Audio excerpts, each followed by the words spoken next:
do Abel e acho que o Abel é isso. Ele gosta de ser discreto. Ele gosta do time discreto. Ele não é tanto, né? Ele não é tanto. Mas o time ele gosta do time discreto.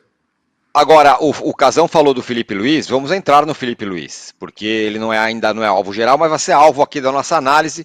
Eu quero ouvir a Alice, quero ouvir o Mauro César. Eu vou começar com você, Mauro César, porque as histórias até, claro, estão misturadas, o Felipe Luiz e o Tite, mas vamos concentrar primeiro no Felipe Luiz, que foi uma gratíssima surpresa, né? Ele enfrentou parte disso que o Casão falou, que o Abel não gosta talvez de jogadores midiáticos, ele teve que encarar o Gabigol, as questões do Gabigol até o fim ali.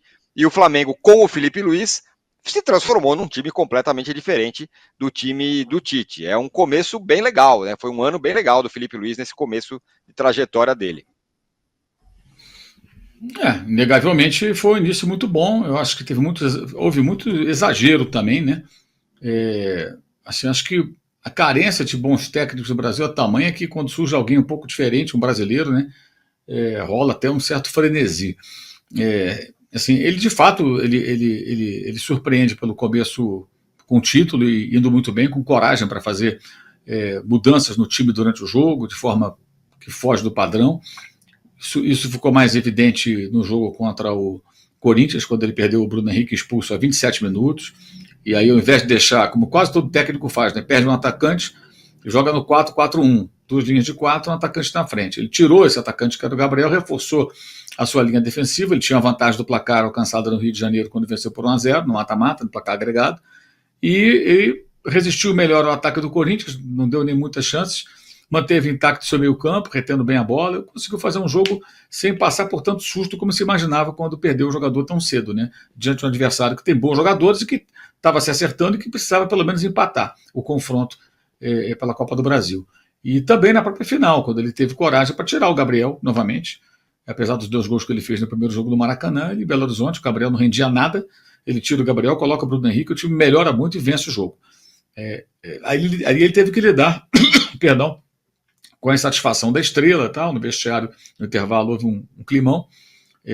Acho que aí ele não parecia muito preparado para isso, né? O que eu soube até do bastidor é que ele não ficou muito legal, aí ele não queria falar a respeito, mas ele foi convencido até pelo pessoal do Flamengo, da comunicação e tal. Olha, você vai ter que falar, os jornalistas vão perguntar você sobre o que aconteceu. Todo mundo já sabia que tinha acontecido um forró-bodó, um charivari no vestiário com a insatisfação do jogador que foi substituído.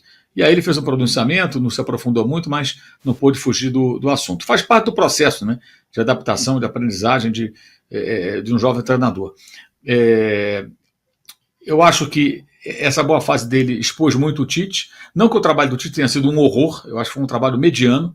Eu sempre digo isso, mediano por quê? Péssima Libertadores, uma vergonha. Toda ela uma vergonha. Campeonato Carioca, que é o menos importante, ele foi campeão invicto, então ele foi bem, a gente não pode ignorar. No Brasileiro foi razoável, mas voltou a liderar o Flamengo depois de mais de 100 rodadas que o Flamengo não liderava. Liderou um bom tempo. E aí comete o erro de priorizar a Copa do Brasil e, como líder do campeonato, enfrentar com o time quase todo de reservas do São Paulo e perder no Morumbi, ali perdeu a liderança para nunca mais recuperar, né? Cedeu ali as ideias dos cartolas, o Tite ali pisou muito na bola, ele tinha tamanho para enfrentar aquilo e colocar um time forte contra o São Paulo. E na Copa do Brasil ele foi bem, o Flamengo chegou até a semifinal, ele entregou o Flamengo na semifinal e eliminou o Palmeiras, que naquele momento foi tratada a competição como prioridade pelos dois, aliás, Palmeiras e Flamengo, e eliminou o Bahia na sequência também, vencendo fora e vencendo em casa. Então ele teve uma Copa do Brasil boa, um brasileiro razoável, uma Libertadores medonha e um Carioca excelente, até campeão invicto. Então, para mim, é um trabalho mediano. Mediano para o Flamengo não serve. Esse é o resumo. Tem que ser ótimo, porque o elenco é muito caro, os jogadores têm qualificação, então você tem que produzir mais. Não dá para ser mediano. Então o Tite realmente saiu muito desvalorizado dessa temporada, porque quando o Felipe entra, o time melhora. Não que fosse terra arrasada, mas o time melhora. O Flamengo teve alguns momentos, alguns jogos com o Tite, com o Felipe em pouco tempo houve um progresso. Mas é uma amostra muito pequena, é preciso muita cautela para ver o que vai se passar no próximo ano, né? Especialmente com mudanças que acontecem no Flamengo, novo presidente, muda o departamento de futebol. Ele já vai ter que de cara se adaptar a um outro cenário, a outros pares, né?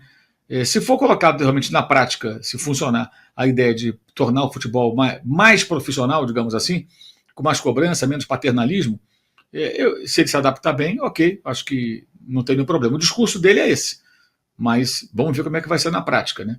Uma temporada inteira, desde o começo, mas digamos assim, é animador, para o torcedor do Flamengo, para qualquer um que, independentemente do clube, tem a expectativa de que surjam novos e bons treinadores no país, é animador ver um cara conseguir em tão pouco tempo esses resultados.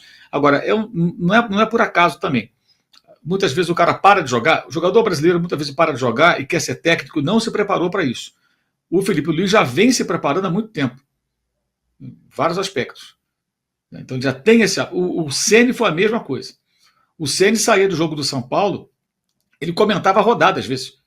Ele sabia pelo placar do Morumbi qual o placar dos outros jogos. Agora acho que a gente está em terceiro, né? Tal time perdeu, não sei o quê. Nosso time jogou assim, assado e tal, papapá, falava. Ele fazia um comentário do jogo, quando dava entrevista ainda dentro do campo, saindo do campo. O Felipe é bem parecido com isso, né? E até uma imagem que me chama a atenção, me chamou muita atenção, foi em Montevidéu, na final da Libertadores 2021, que o time do Flamengo era um bando, o time do Renato Portaluppi era um bando, taticamente, totalmente intuitivo, dependendo só dos jogadores. Em dado momento, ele sai cedo, machucado, o Felipe Luiz, o Renato está ali estarrecido à beira do campo, sem saber o que falar para os jogadores, e o Felipe sai do banco mais uma vez, pulando no pezinho só ali, né? Estava com a perna machucada, e fica orientando os jogadores, os seus companheiros, ele de fora do campo.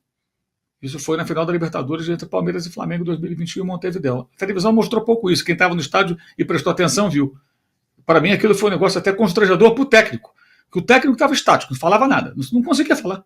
Ficou ali parado, de braço cruzado, olhando para o campo. E naquele momento o Palmeiras vencia por 1-0. E ele ia ali e orientava os companheiros. Então ele já vem se preparando para isso já há algum tempo, né? E tem mostrado muita qualidade. Agora a questão é conseguir dar a sequência lidando com uma outra realidade. Agora existe uma grande expectativa em cima dele. No início, ele foi a grande surpresa. Agora as pessoas vão esperar muito dele. Ele vai ter que apresentar mais e mais e mais. Parece ser um cara capaz. Vejamos como vai ser na prática.